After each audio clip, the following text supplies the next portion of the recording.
चुड़ैल पांचवा। ऊंची ऊंची पहाड़ी और घने जंगल से घिरा हुआ भैरवगढ़ गांव काली पहाड़ी की ठीक पीछे था। काली पहाड़ी यानी मौत का घर। भैरवगढ़ गांव तक पहुंचने का रास्ता बेहद दुर्गम था।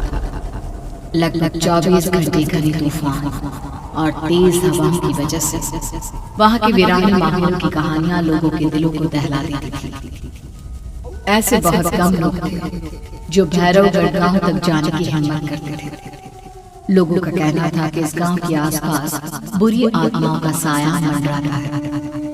गांव के रहने वाले लोगों ने वैसे तो अपनी आंखों से किसी बुरी आत्मा या साये को नहीं देखा था, लेकिन गांव का बच्चा बच्चा इस बात को महसूस कर सकता था कि गांव के ऊपर कोई तो खौफनाक साया मंडरा रहा है।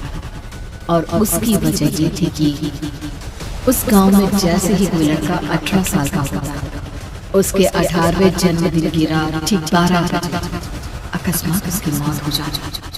हर बार ये मौतें बड़े ही रहस्यमयी ढंग से होती और इस बार सरपंच सुमेर के बेटे को 18 साल होने में अब बस 15 दिन बाकी थे। अजी सुनते हैं, हमारा बेटा भी कुछ दिन बाद 18 साल का हो जाएगा। कहीं वो डायन उसे भी खा गई तो? कैसी बातें कर रही हो? जब वो इस गांव में ही नहीं है तो कोई भी डायन या बुरा साया उसका कैसे कुछ बिगाड़ सकता है? उसे कुछ नहीं होगा। हाँ जानती हूँ, आपने उसे पढ़ाई के बहाने इस गांव से बाहर निकाल शहर भेज दिया है, लेकिन ये भी तो सच है ना कि वो बार बार यहाँ आने की जिद करता रहता है। वो चाहे कितनी भी जिद कर ले जानकी, पर मैं उसे इस गांव में कभी वापस नहीं आने दूंगा। मैं नहीं चाहता कि गांव के दूसरे लड़कों की तरह मेरे बेटे की भी अजीबोगरीब ढंग से मौत हो जाए। कभी कभी तो लगता है कि हम सब गांव वालों को हिम्मत करके अपने गांव को इस बुरी आत्मा से छुड़वा लेना चाहिए। लेकिन कौन जानता है आखिर वो खतरनाक साया किसका है? वो काली आत्मा कौन है जो रातों रात हमारे गांव के लड़कों को निगल जाती है? सुमेर और जानकी जब ये सारी बातें कर रहे थे तब रात के लगभग 10 बज चुके थे और हर रात की तरह भैरवगढ़ गांव एक भयानक काले तूफान की आगोश में। बाहर चल रही तेज हवाएं और बारिश के बीच कभी कभी ऐसा लगता था जैसे कोई बुरी तरह से चीख रहा है। किसी के तड़पने और चीखने की आवाजें गांव के कानों में बार बार टकराती, पर वहां रहने वाले किसी भी औरत या आदमी के अंदर इतना साहस नहीं था कि वो अपने घर से बाहर कदम रख के उन आवाजों तक पहुंच सके। सो जाओ जानकी और घर के खिड़की दरवाजे कसकर बंद कर दो। अब जानकी सब खिड़कियां ठीक से बंद करने ही लगती है कि तभी उसे अपने घर के दरवाजे पर जोर जोर से खटखटाने की आवाजें सुनाई देती है। इन आवाजों को सुनकर जानकी और सुमेर के चेहरे डर से पीले और हाथ पैर ठंडे पड़ जाते हैं। जानकी, जानकी, इतनी रात कौन होगा? पता नहीं, ऐसा लग रहा है कोई बुरी तरह से दरवाजा खटखटा रहा है। अरे हाँ, पर किसी की आवाज भी तो नहीं आ रही। क्या करूं? दरवाजा खोल लूं या नहीं? कहीं ऐसा ना हो कि किसी को हमारी मदद की जरूरत हो। लड़खड़ाते कदमों से सुमेर दरवाजे के करीब जाता है और अपने कान को दरवाजे पर रख धीरे से आवाज देते हुए पूछता है, कौन है? कौन है वहाँ?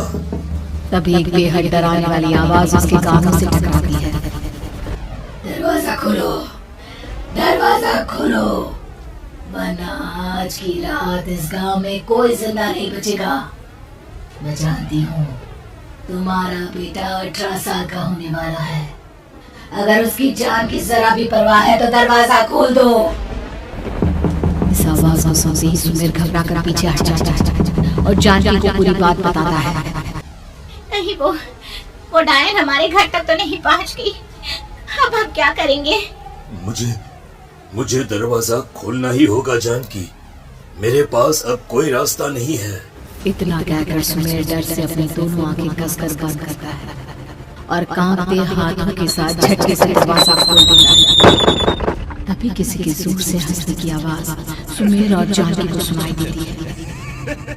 उस आवाज को सुन दोनों दरवाजे की तरफ देखते हैं और सामने अपने बेटे राहुल को खड़ा देख दंग रह जाता है। राहुल के हाथ में उसका मोबाइल होता है जिसमें से वो आवाज बज रही थी। ये क्या मजाक है? और तू यहाँ, तुझे मना किया था ना गांव में आने को, समझ में नहीं आता क्या? 18 साल का होने वाला है तू। माँ, आप लोग भी पता नहीं किन अंधविश्वास भरी बातों पर भरोसा करते हैं।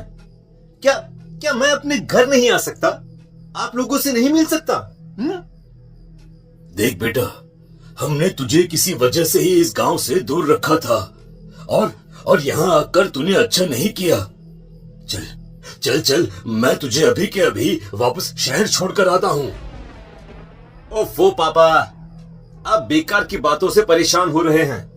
बाहर इतना तेज अंधड़ तूफान चल रहा है, कहीं जाने की जरूरत नहीं है। मैं बस आप लोगों से मिलने आया हूँ, कुछ दिन रहकर चला जाऊंगा। दिमाग खराब हो गया है इस लड़के का, नहीं जानता कि इस गांव में ये सुरक्षित नहीं है। किसने कहा था तुझे यहाँ आने को? ये आवाजें सुन, बाहर से जो आवाजें आ रही है तुझे सुनाई नहीं देती क्या? अरे माँ, जब जोर से तूफान चलता है, तेज हवाएं चलती हैं, तो इसी तरह की आवाजें आती हैं। ये बहुत नॉर्मल है माँ। नॉर्मल होगी तेरे लिए बेटा। 4 दिन शहर में पढ़कर आया है तो अपने माँ बाप की बात नहीं मान सकता। माँ, मुझे अभी बहुत जोरों से भूख लगी है, पहले कुछ खिला दो, और रात भी बहुत हो गई है। हम इस बारे में कल बात करते हैं, ठीक है?